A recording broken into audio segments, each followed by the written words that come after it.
करने के लिए हर संभव प्रयास कर रही है और जिसका सीधा असर संभल में देखा जा सकता है। जिलाधिकारी मनीष बंसल शासन के अनुरूप काम कर रहे हैं और सीधा असर संभल में देखा जा रहा है। जिलाधिकारी मनीष बंसल तहसीलों में जा जाकर जो वीडियो हैं और सचिव और प्रधानों के लिए सीधे ये निर्देश दे रहे हैं किसी तरह से जो गौवंश को संरक्षण किया जाए और कोई भी लापरवाही गौवंश के बारे में नहीं देखी जाएगी, क्योंकि हाईवे पर भी गौवंश की वजह से अधिकांश सड़क हादसे होते हैं और तमाम लोगों की जान भी जा चुकी हैं। इसलिए गौवंश के लिए संरक्षण करने के लिए प्रत्येक ब्लॉक में 8 गौशालाएं बनाई गई हैं, अस्थायी गौशालाएं बनाई गई हैं और वहीं जुनावी ब्लॉक में आज 1500 गौशालाओं के लिए संरक्षण करने के लिए खंड विकास अधिकारी अखिलेश कुमार ने सीधे निर्देश दिए। उन्होंने प्रधान और सचिव से सीधा ये कहा कि जो गौवंश हैं उनके लिए अस्थायी गौशाला में संरक्षण किया जाए और किसी तरह से ये गौवंश जो है हाईवे पर ना दिखाई दें, क्योंकि इनकी वजह से अधिकांश सड़क हादसे होते हैं और किसानों के लिए भी गौवंश से सबसे ज़्यादा समस्या हो रही है, क्योंकि खेतों के लिए सबसे ज़्यादा फसलों के लिए नुकसान गौवंश से हो रहा है और तमाम जो अधिकांश हादसे गौवंश की वजह से किसानों की मौत भी हो चुकी है और कई बार लोग घायल भी हुए हैं। वहीं संभल में सीधा असर देखा जा सकता है। जिलाधिकारी मनीष बंसल गौवंश को लेकर हर संभव प्रयास कर रहे हैं और सरकार की जो मुहिम है उन्होंने सीधे सरकार की मुहिम के अनुसार जिलाधिकारी मनीष बंसल काम कर रहे हैं। उन्होंने सीधा ये कहा है, निर्देश दिए हैं सरकार ने, शासन और प्रशासन तरफ से तमाम जो गाइडलाइन जारी की गई है, क्योंकि कोई भी जो किसान है परिवार और जो गौशाला है उसमें संरक्षण को गौवंश किए गए हैं उनमें से 1 महीने से ज़्यादा गौवंश गौशाला में संरक्षण किया गया है तो उसके लिए कोई परिवार का सदस्य गौवंश को लेकर जा सकता है। अधिकांश 4 गौवंश अपने घर ले जा सकता है और उसका अगर वो पालन पोषण करता है तो उसके लिए 30 रुपये प्रति गाय के हिसाब से मिलेगा, जिससे उसके लिए पालन पोषण में राहत मिलेगी, उसकी आजीविका चलेगी, उसका गाय का दूध और गौमूत्र और जो गोबर है उसके लिए फसलों के लिए बहुत उपयोगी है, उसके लिए अपना वो आजीविका चला सकता है। संभल जिलाधिकारी मनीष बंसल जो है शासन के जो निर्देश हैं उन पर सीधे खरे उतरते नजर आ रहे हैं और जिलाधिकारी मनीष बंसल के अनुरूप खंड विकास अधिकारी अखिलेश कुमार ने सचिव और प्रधानों के साथ एक ब्लॉक में मीटिंग की और उन्होंने सीधे ये निर्देश दिए कि आवारा जो गौवंश हैं उनको संरक्षण किया जाए और गौशालाएँ जुनावी ब्लॉक में 8 गौशालाएँ बनाई गई हैं जिसमें 1500 गौवंश जो है उसमें संरक्षण किए जाएंगे और किसी तरह की कोई समस्या ना हो। इसके लिए उन्होंने जो क्षेत्रवासी जो जनता है, किसान है, उनसे भी अपील की है। जो ब्लॉक के जो खंड विकास अधिकारी हैं अखिलेश कुमार, उन्होंने सीधे ये निर्देश दिए हैं कि कोई भी जो गौवंश संरक्षण करता है और गौवंश के लिए अपने घर लेके जाता है तो उसके लिए 30 रुपये प्रति गौवंश के हिसाब से मिलेगा और जो गौवंश के लिए सहयोग भी करने के लिए प्रधान और सचिव से और किसानों से खंड विकास अधिकारी ने अपील की है। संभल से Santosh Yadav, prime news.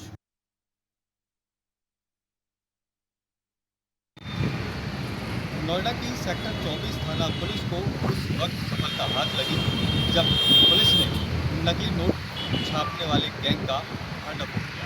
Police ने उनके पास से 6,84,000 रुपये की नकली नोट बरामद की है और इसमें से 5 आरोपियों को गिरफ्तार किया है।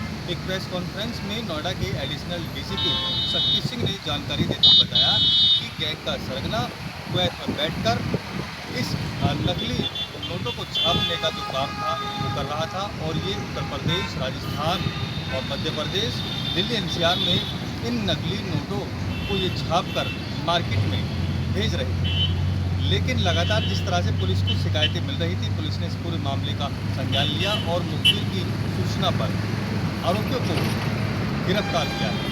वहीं एडिशनल डीसीपी शक्ति सिंह ने ये भी बताया कि इन सभी लोगों ने अभी हाल ही में रिलीज हुई फर्जी फिल्म को देखकर ये नकली नोट छापने का काम शुरू किया था। इन्होंने अलग अलग लोगों से इंस्टाग्राम के जरिए कांटेक्ट किया और कांटेक्ट करने के बाद ये नकली नोट छापना इन्होंने शुरू कर दिए। ज़्यादातर इसमें से 500 और 200 के नकली नोट इन्होंने छापे थे ताकि किसी भी लोगों को ज़्यादा शक ना हो और मार्केट में आसानी से चल सके। फिलहाल पुलिस ने सभी 5 आरोपियों को गिरफ्तार किया है और इन्हें गिरफ्तार करके जेल भेज दिया है। नोएडा से नदीम सैफी, प्राइम न्यूज।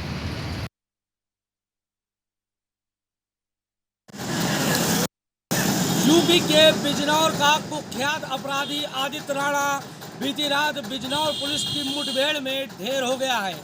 आपको बता दें कि 23 अगस्त 2022 को जनपद शाहजहांपुर के थाना रामचंद्र मिशन क्षेत्र के नेशनल हाईवे पर स्थित एक रेड चिली ढाबे से ये पुलिस की कस्टडी के दौरान फरार हुआ था, जिसके बाद पुलिसकर्मी और उनके सहयोगियों पर थाना रामचंद्र मिशन में मुकदमा भी दर्ज किया गया था। जिसके बाद शाहजहांपुर पुलिस से लेकर बरेली जोन के एडीजी तक एक एक करके उस पर इनाम की राशि बढ़ती रही और 2.5 लाख का इनामी बदमाश घोषित हो जाने के बाद भी कई दिनों से यूपी की पुलिस और तमाम सुरक्षा एजेंसियां उस पर नज़र बनाए हुए थी।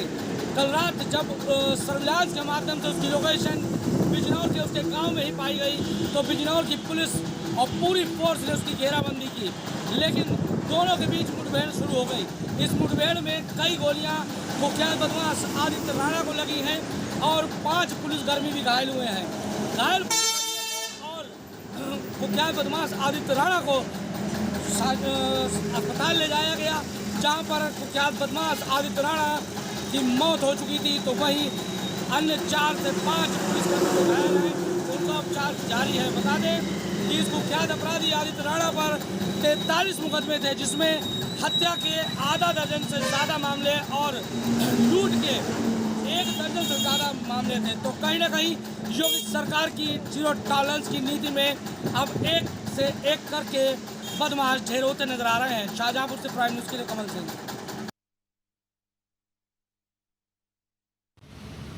देश भर में एक बार फिर से कोरोना ने अपनी रफ्तार पकड़ ली है। अगर नोएडा की बात करें तो बीते 24 घंटे में 70 से ज़्यादा कोरोना के नए मरीज सामने आए हैं, जिसको लेकर जिला प्रशासन की चिंताएं बढ़ गई हैं। लेकिन इस कोरोना संक्रमण से निपटने के लिए जो नोएडा का जो जिला हॉस्पिटल है उसने अपनी जो तैयारियां हैं वो पूरी कर ली है।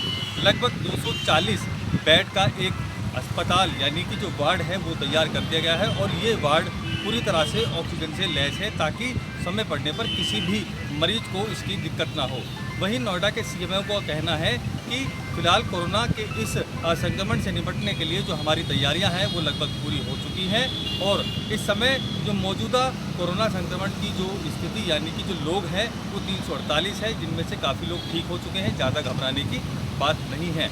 अगर मरीज जिस तरह से ज़्यादा बढ़ रहे हैं, क्योंकि एकदम जो 70 मरीज 24 घंटे में सामने आए हैं उनको लेकर चिंताएँ तो ज़रूर है, लेकिन घबराने की कोई बात नहीं है। समय पर इलाज होने के बाद लगातार उन मरीजों की छुट्टी भी की जा रही है।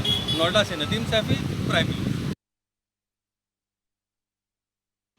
कानपुर में पुलिस और एसटीएफ को एक बार फिर बड़ी सफलता हाथ लगी है। आपको बता दें कि कल्याणपुर थाना क्षेत्र में अवैध रूप से पंजाब से जा रही शराब को पुलिस और एसटीएफ की मिलीजुली टीम ने फिर एक बार पकड़ लिया है। आपको बता दें कि ट्रक से पंजाब से ये शराब अवैध रूप से जा रही थी, जिसमें पीछे तरबूज और आगे शराब की पेटियां लदी थी। आपको बताते चले कि जैसे ही निकाय चुनाव नजदीक आते जा रहे हैं वैसे ही अवैध शराब का कारोबार बढ़ता चला जा रहा है और शराब के माफिया सक्रिय होते चले जा रहे हैं। जैसा कि देखा जा रहा है कि चुनाव में अवैध रूप से शराब और शराब वितरण बहुत ज़्यादा तेजी से किया जाता है, जिसको लेकर के बाहर के क्षेत्रों से अवैध तरीके से शराब मंगाई जाती है, जिसको लेकर के पुलिस पूरी तरीके से सक्रिय दिखाई दे रही है। मुखबिर की सूचना पर आज कल्याणपुर एसटीएफ की टीम को ऐसी ही एक घटना में बड़ी सफलता हाथ लगी है, जिसमें एक ट्रक में अवैध रूप से जा रही शराब को पुलिस और एसटीएफ ने पकड़ लिया है, जबकि 2 युवकों को भी गिरफ्तार किया गया है और युवकों से लगातार पुलिस पूछताछ कर रही है कि ये शराब कहां से आ रही थी और कहां जा रही थी, किसके द्वारा मंगाई जा रही थी, जिसको विस्तृत रूप से सारी जानकारियां ली जा रही हैं। कैमरा पर्सन के साथ धीरज शुक्ला, प्राइम न्यूज कानपुर। आगामी नगर निकाय चुनाव को लेकर बदायूं में जिला प्रशासन ने लगभग सभी तैयारियां पूरी कर ली हैं, जिसको लेकर बैठकों का दौर भी अब शुरू हो चुका है। देर रात डीएम मनोज कुमार सिंह ने अधिकारियों के साथ समीक्षा बैठक कर जरूरी दिशा निर्देश दिए। उन्होंने निर्देश देते हुए कहा कि जिले में आदर्श आचार संहिता का उल्लंघन करने वालों के खिलाफ कठोर से कठोर कार्रवाई की जाए। साथ ही डीएम मनोज कुमार सिंह ने पार्टी के नेताओं के साथ बैठक करते हुए उनसे सहयोग की अपील की है। मीटिंग के बाद एसएसपी ओपी सिंह ने जिले में पैदल भ्रमण कर कानून व्यवस्था का भी जायजा लिया। साथ ही नगर निकाय चुनाव में अति संवेदनशील और संवेदनशील बूथों का निरीक्षण करते हुए भी उन्होंने पुलिसकर्मियों और अधिकारियों को जरूरी दिशा निर्देश दिए हैं। डीएम एसएसपी ने साफ तौर पर निर्देशित करते हुए कहा है कि जिले में आदर्श आचार संहिता का उल्लंघन करने वालों के खिलाफ कठोर से कठोर कार्रवाई की जाएगी। विजय श्रीवास्तव, प्राइम न्यूज, बदायूं। मेरठ में बदमाशों के हौसले इतनी बुलंदी पर हैं कि वो लगातार घटनाओं को अंजाम दे रहे हैं और पुलिस प्रशासन को कड़ी चुनौती भी देते नजर आ रहे हैं। मामूली विवाद में एक युवक को ताबड़तोड़ गोली मारी गई, जिससे गंभीर रूप से घायल हो गया। खेतों पर पानी का विवाद था, जिसको लेकर ये घटना को अंजाम दिया गया। पूरा मामला मेरठ के किला परिषद थाना क्षेत्र के पुट्ठा गांव का है, जहां खेतों में पानी देने गए किसान के बेटे को बदमाशों ने गोली मारी है। उसके ट्रैक्टर में पहले टक्कर मारते हैं, फिर उस पर ताबड़तोड़ फायरिंग झोंकते हैं। बदमाश जो है 4 से 5 बताए जा रहे हैं, जिसकी वजह से ये घटना दी गई। खेतों पर पानी देने को लेकर विवाद हुआ था, जिसके चलते किसान का बेटा अपने खेतों में पानी देने गया था और वो घर की तरफ वापसी लौट रहा था। रास्ते में उसको रोका गया, उसके ट्रैक्टर में टक्कर मारी गई, ताबड़तोड़ गोलियां बरसाई गई। 20 से 22 गोली की बात बताई जा रही है। हालांकि पुलिस मामले की जांच कर रही है कि कितनी गोलियां मौके पर चली हैं। ट्रैक्टर पर भी गोलियों के निशान लगे हुए हैं और युवक को 2 गोलियां लगी हैं, जिससे वे गंभीर रूप से घायल हो गया है और अस्पताल में जिंदगी और मौत के बीच में जूझ रहा है। हालांकि मावाने थाना क्षेत्र में भी कई घटनाएं ऐसी हो चुकी है। मावा तहसील के अंतर्गत 2 घटनाएं अब से पहले भी हत्या की हो चुकी है, जिसमें हस्तिनापुर में 2 हत्याएं हो चुकी हैं और मेरठ के खरकोदा, वहीं मुंडाली थाना क्षेत्र में भी कल एक युवक की चाकू से गोंद कर हत्या कर दी गई थी। मेरठ में लगातार हत्याएं होती नजर आ रही हैं। रविवार से अब तक 5 घटनाएं जो हत्या की हो चुकी है और 6ठी जो घटना है ये भी जिंदगी और मौत के बीच में जूझ रहा है युवक। अब देखने वाली बात ये होगी, जिस तरीके से प्रशासन लगातार इन घटनाओं पर लगाम लगाने की कोशिश कर रहा है लेकिन रुक नहीं पा रही है, तो इस पर कैसे लगाम लगाएगा और अपराधियों को पकड़कर कब तक जेल भेजेगा। कैमरामैन वंश के साथ सलीम सैफी, प्राइम न्यूज, मेरठ।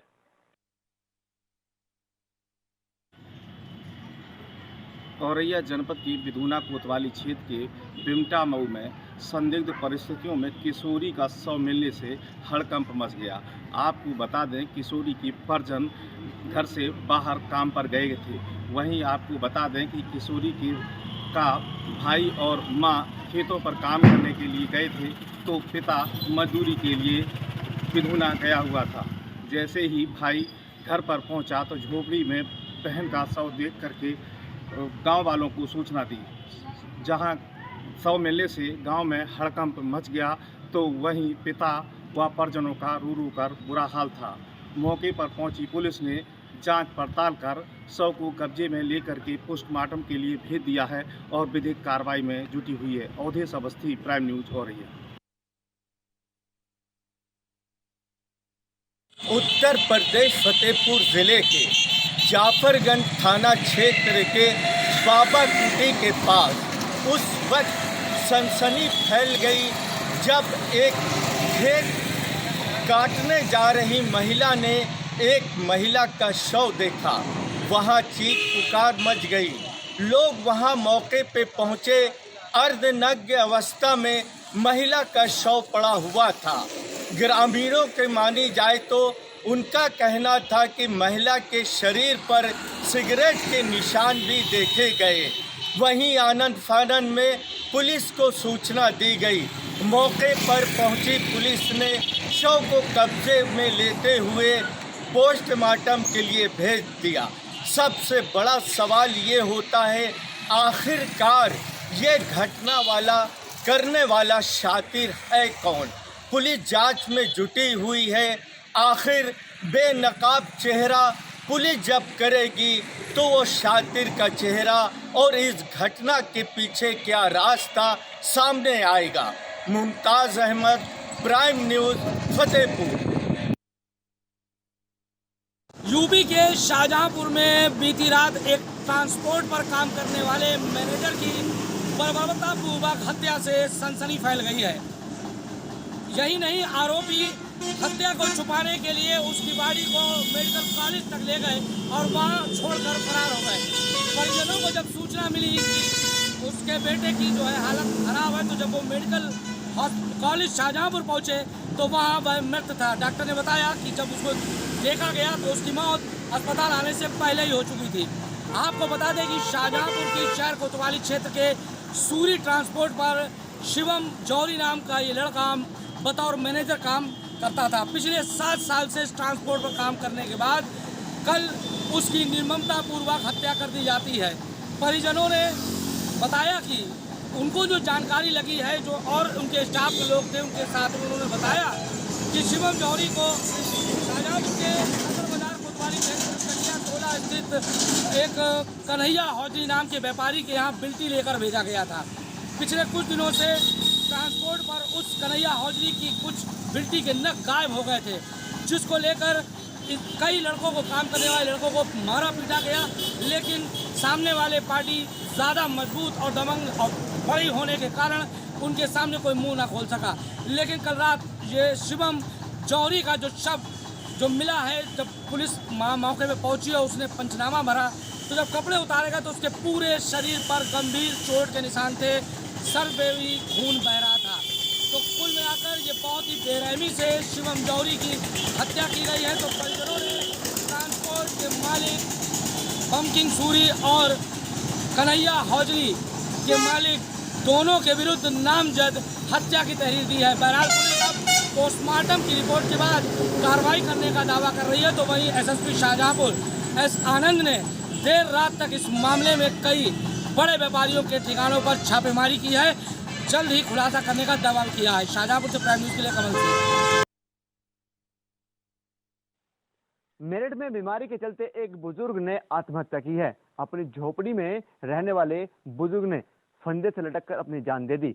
काफी लंबे अरसे से वो बीमार चल रहे थे, जिनकी उम्र 65 साल बताई जा रही है और मृतक का नाम फहीमुद्दीन बताया जा रहा है, जो मेरठ के मवाना थाना क्षेत्र के राजवाले बाग में एक झुग्गी झोपड़ी में रहते थे, जो काफी लंबे अरसे से बीमार चल रहे थे। बीमारी के चलते उन्होंने ये घोर कदम उठाया। वहीं मौके पर पहुंची पुलिस ने शव का पंचनामा किया, लेकिन परिजनों ने उनका पोस्टमार्टम कराने के लिए मना कर दी। साफ तौर से परिजनों का कहना था कि हम अपने बुजुर्ग का जो है पोस्टमार्टम नहीं कराएंगे, हम कोई कानूनी कार्रवाई नहीं चाहते हैं और आशंका ही लगाई जा रही है कि बीमारी के चलते इन्होंने ये कदम उठाया। हालांकि गरीबी हालत में जिस तरीके से ये कदम उठाया गया बेहद ही लाचार है, क्योंकि इस बुजुर्ग के पास में ना तो कोई काम था, ना इसके परिवार को इसका साथ दे रहा था, जिसके चलते काफी लंबे अरसे से बीमार चल रहे थे और इन्होंने ये घातक कदम उठाया, जिसकी वजह से इनकी जान चली गई है और परिजनों में इस बात से कोहराम मचा हुआ है। हालांकि गरीबी हालत में ये कदम उठाना कोई छोटी बात नहीं है, बड़ी बात है, क्योंकि जान जो होती है बड़ी कीमती चीज होती है और जो ईश्वर ने एक बार ही दी है, दोबारा ये जान नहीं मिलने वाली है, तो इसको खोना भी एक बड़ी बात होती है। कैमरामैन वंश के साथ सलीम सैफी, प्राइम न्यूज मेरठ। हरदोई शहर में उस समय हड़कंप मच गया जब यातायात पुलिस के सिपाही ने पुलिस बूथ के अंदर ही फांसी लगाकर आत्महत्या कर ली। जानकारी पर मौके पर भारी भीड़ जमा हो गई, तरह तरह की चर्चाएं होने लगी। मौके पर पहुंचे पुलिस अधीक्षक ने जब जांच पड़ताल की तो ये पाया कि जो मृतक था वो जनपद देवरिया का रहने वाला था, हरदोई में ही एक किराए के मकान में रहकर अपना जीवन यापन कर रहा था। फिलहाल पुलिस मामले की जाँच कर रही है, उनके जो साथी हैं उनसे पूछताछ की जा रही है। उसके अलावा जो पब्लिक से कुछ लोग उसके टच में बताए गए, उनसे भी पूछताछ की गई है। फिलहाल पुलिस अधीक्षक का कहना है कि मामले की पूरी जांच की जा रही है कि आखिर आत्महत्या करने के पीछे क्या कारण रहा। फिलहाल जनपद देवरिया में उसके परिजनों को सूचना भेज दी गई है। परिजनों का कहना है शीघ्र ही वो जनपद में हरदोई पहुंच रहे हैं। फिलहाल पुलिस ने सबको पंचनामा बनने के बाद पोस्टमार्टम के लिए भेजकर अग्रिम कार्रवाई शुरू कर दी। अब देखने वाली बात ये होगी कि आत्महत्या के पीछे क्या कारण नज़र आएगा या क्या जाँच पड़ताल में निकलता है कि इसके पीछे आखिर कौन सा ऐसा कारण रहा कि उसने रात के समय में पुलिस बूथ के अंदर ही फांसी लगाकर अपनी जीवन लीला समाप्त कर ली। Camera person Ambuj Deepak Gupta, prime news Hardoi. Fatehpur जनपद में एक बार फिर से किसानों के ऊपर आग का तांडव जारी हो गया। जनपद फतेहपुर में बिनकी क्षेत्र के देवली गांव में आग ने विकराल रूप धारण करते हुए 60 बीघा गेहूं के खेतों को चपेट में ले लिया। जब इस बारे में किसानों को जानकारी मिली, आनन फानन में अपने खेत को बचाने के लिए मौके पे किसान पहुंचे, मगर आग इतना विकराल रूप धारण करे हुए थी कि किसानों के बस के बाहर बात थी। आखिरकार किसानों ने दमकल अधिकारियों को फ़ोन किया और आग की जानकारी दी। वहीं पहुंची मौके पर फायर ब्रिगेड की गाड़ियों ने आग पर काबू पाया। जैसे ही इसकी सूचना राजस्व विभाग को मिली तो पूरी टीम मौके पर पहुंची और किसानों के जले हुए खेतों का मुआयना किया। उसके बाद किसानों को आश्वासन दिया कि जो नुकसान तुम्हारा हुआ है सरकार के द्वारा भरपाई करवाई जाएगी। आखिरकार एक के बाद एक इस जनपद में किसानों के खेतों में आग लगने का सिलसिला जारी है। ये किसान जिनके आँखों में सपने होते हैं, फसल जब काटेंगे तो बेटी की शादी करेंगे, तो किसी को महाजन का पैसा, तो किसी को सूद ब्याज का पैसा।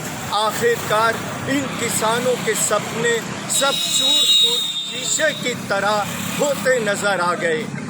अब देखने वाली बात तो ये है कि इनके आंसू सरकार की मिली धनराशि से कब पुछते हैं, ये तो आने वाला ही समय बताएगा। Mumtaz Ahmad, prime news, Fatehpur.